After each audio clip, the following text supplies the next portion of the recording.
Facebook and Google get hit with billions in lawsuits in the first 24 hours of the GDPR going live. And you can now buy marijuana on Wall Street. It's all coming up in today's Screening News Update. Canada is expected to legalize cannabis by the end of the summer, but in the meantime, its largest cannabis company is now on the New York Stock Exchange. Canopy Growth Corporation is the first marijuana producer accepted onto the exchange. Earlier this year, another Canadian company was allowed to start trading on the NASDAQ. Even though marijuana is still illegal on the federal level, it is completely legal for Americans to own cannabis stocks. In fact, the CEO of the Cronus Group says the majority of their investors are American.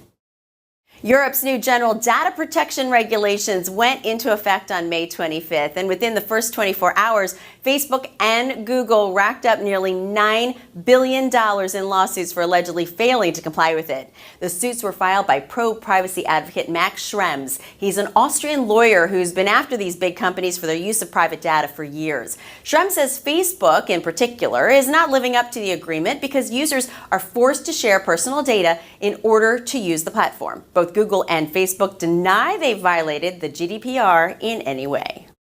A Philadelphia federal judge is forcing a change to the city's salary history ban. As written, the law punishes employers for asking about an applicant's salary history and using that information to decide how much to pay. The judge struck down the first part, so employers can now ask how much you made at your previous job, but they can't rely on that information to decide their future salary. The tough part will be proving you didn't decide compensation based on their old jobs, so some attorneys are suggesting employers in Philly stay away from the question altogether.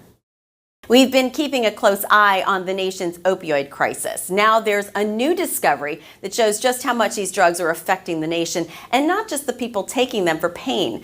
Biologists with the Washington Department of Fish and Wildlife say they've discovered that mussels pulled out of Puget Sound are contaminated with oxycodone and many other pharmaceuticals.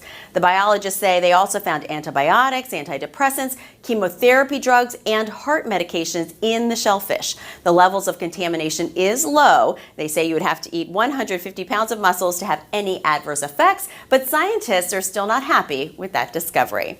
And that's all for today. Be sure to join us every week for more news, and be sure to check out ebiinc.com for more screening information. I'm Jennifer Gladstone. See you next time.